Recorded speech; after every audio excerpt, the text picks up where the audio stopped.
Political reporting in a bombshell expose that the Obama administration placed the DEA's investigation into Hezbollah's drug trafficking and money laundering operations on hold, all to ensure that the Iranian nuclear deal remained on track. Joining us now, Republican Congressman Robert Pettinger, who is urging the House to investigate that report in a letter he sent to the Oversight Committee Chairman Trey Gowdy. Congressman, thanks for joining us tonight. This is salacious stuff. It's scary that the lengths that perhaps the previous administration went through to get this Iranian deal done.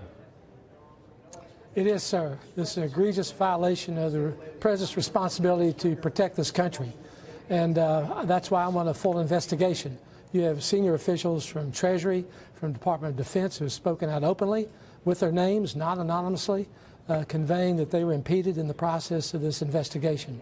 So we must look at this. We must get to the bottom of it and find out exactly what was done. Right. And, you know, the impact of this is extraordinary. Hezbollah is responsible for transporting $1 billion worth of arms and drugs in exchange for cash. They are a major factor in our war against terror. Right. I just hosted a meeting in Buenos Aires just 3 weeks ago. Mariano Federici, my partner down there, we had 220 members of parliament and government leaders from 15 countries addressing this very issue, the nexus between the drug cartels and the terrorist organizations. And just to bring the audience up to speed, this was a campaign dubbed Project Cassandra, launched in 2008 by the DEA after they amassed a whole bunch of evidence that Hezbollah had actually transformed itself, not just from a military and political organization, but into an international drug crime syndicate cartel. Exactly. They were ready for prosecution, and they were impeded through this, in this process, by individuals in the administration. Different people have spoken out to this effect. So I think it's critical that we get to the bottom of it. Even frankly, I do believe that the Attorney General needs to be fully engaged. I think the most shocking line, one of the more shocking lines from this article, is that the Obama administration threw an increasingly insurmountable series of roadblocks in the way. Now, I think one of the questions will be, was that perhaps, if this is true, to appease Iran or at the request and demands of Iran? You don't know. We need to get to the bottom of it. Many people were involved in this article, and dozens of people were interviewed. A number of them are named personally. This is well-researched, well-sourced document. And I think we do need to understand exactly how it unfolded, because clearly this was done to help process a very misguided agreement with Iran. Every one of our friends in the Gulf states has said to me that it was a poorly constructed deal. Right. In fact, one of them said, sir, it's like if we went to Moscow, we negotiated an agreement with Ukraine without talking to Europe. We know Iran. If you don't, we do. All right. Congressman Robert Pettinger, thank you very much for your time and your diligence on this. And obviously, we'll bring you back soon to get an update. Yes, sir. Thank you. Yes, sir. Accusing the Obama administration of undermining an elaborate DEA operation aimed at taking down Hezbollah's drug trafficking network, all in an effort to ultimately secure the 2015 Iran deal. Here now to react is former financial intel analyst for the Treasury Department who worked to publicly designate individual terrorists for the United Nations, Morgan Ortagus. Thank you so much for joining us this morning. Good morning. So to break this down for people, this was called Project Cassandra. And what it did, it allowed the DEA to get evidence that the terrorist group was actually amassing, $1 billion in drugs and weapons. But then when they wanted to do something about it, the brakes were pulled, basically. And according to the report, it wasn't also just the DEA. It was actually over 30 different intel agencies that were a part of the U.S. government and our allies working together on this. So this was a project that spanned over many years of the Obama administration. Remember, Heather, that Hezbollah is an Iranian-backed Shia terrorist organization, and they're wreaking havoc around the world in the Middle East. But just in June of this year, U.S. authorities, federal authorities, arrested Hezbollah agents for looking to potentially attack the United States. So Hezbollah is a terrorist group that has been a menace in the region for a long time, but they're incredibly well funded, not only by the Iranians, but by the fact that they're able to traffic drugs, theft, money laundering all around the world to fill their coffers. So all of this money coming into them, why in the world would the brakes be pulled on all these organizations, not just the DEA? Right. And how would it tie in to the success or failure of the Iran deal? So in the Politico report, it was not just a few disgruntled DEA agents that came forward. The Politico author said that he interviewed dozens of people who were a part of this. So it was very extensive research. And while they didn't offer explicit proof that that the Obama administration politically stopped these prosecutions, a former Treasury official, Catherine Bauer, testified before Congress that these prosecutions were slowed down in order to make room for the Iran deal.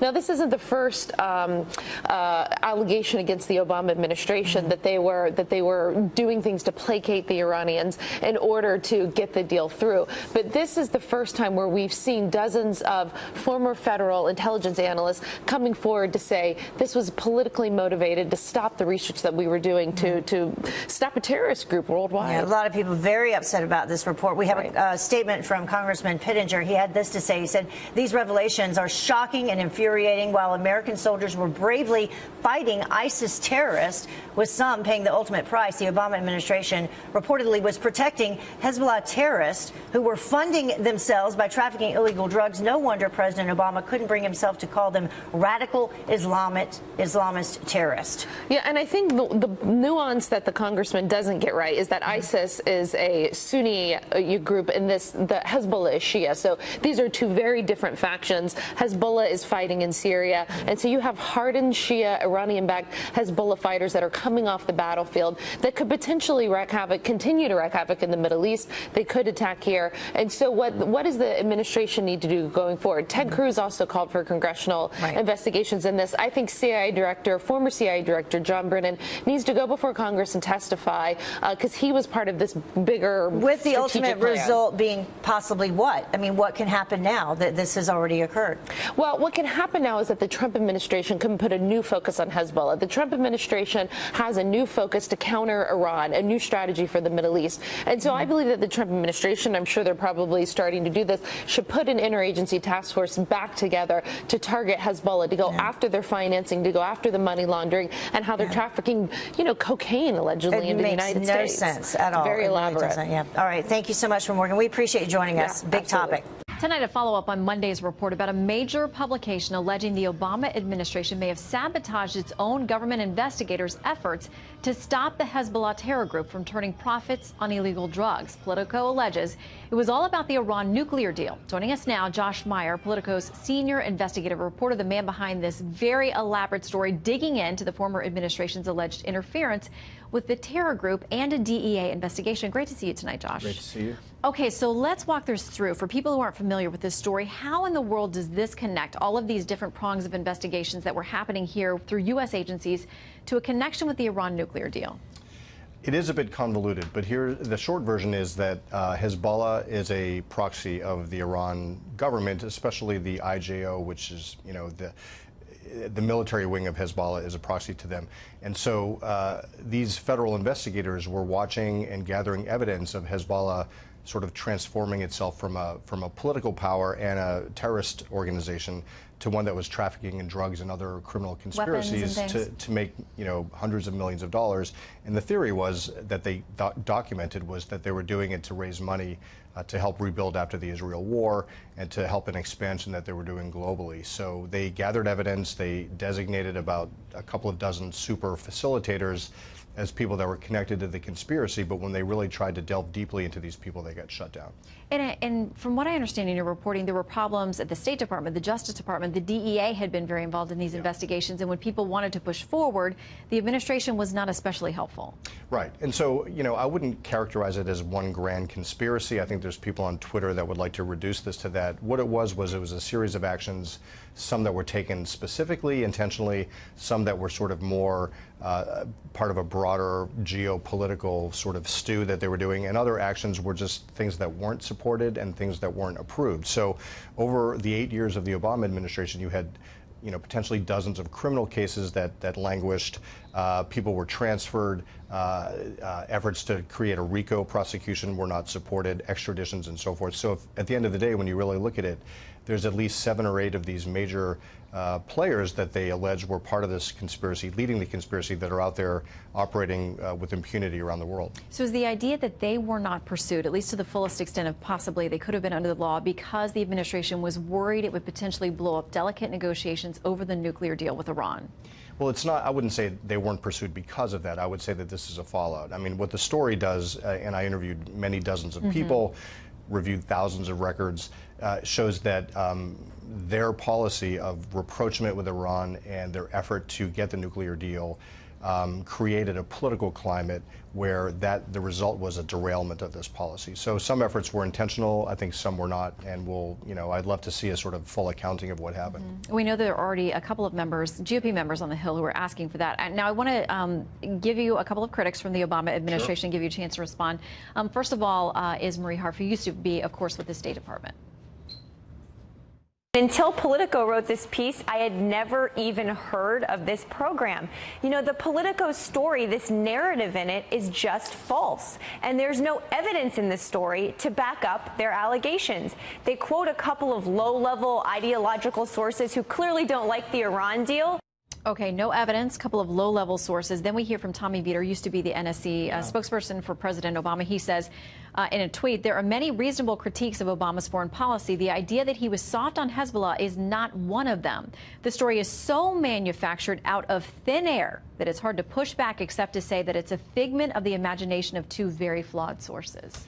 Right. So a lot of these people have similar themes to their sort of critiques, and so I couldn't resist tweeting back to him and saying, well, why don't you push back? Let's see some specifics here. And I'm a fan of Marie's. I talked to her when she was at the State Department, but she was at a different level at the State Department. She was a spokesperson, and to say that the people that I quoted were low-level people is sort of ridiculous. These were the people that led this task force. They were not ideologues. They're not flawed. I don't know what she's talking about. These were the people. One was a Pentagon person. One was a DEA person. But I also talked to many, many dozens of other people to get sort of ground truth and see if what their allegations were held up to the light of day. And so, this is not a story in 14,000 words where I was just taking some spin from some people. I mean, they spent months of meticulous reporting to document what was happening, talking to people outside of the administration. And so I challenge people to, let me know what the specifics are that they think aren't true. It is an in-depth piece. I suggest people read it for themselves. Yeah. And we'll see if Congress does get involved. Josh Meyer, thank you for digging into it with us. Sure. Good to see you. My pleasure.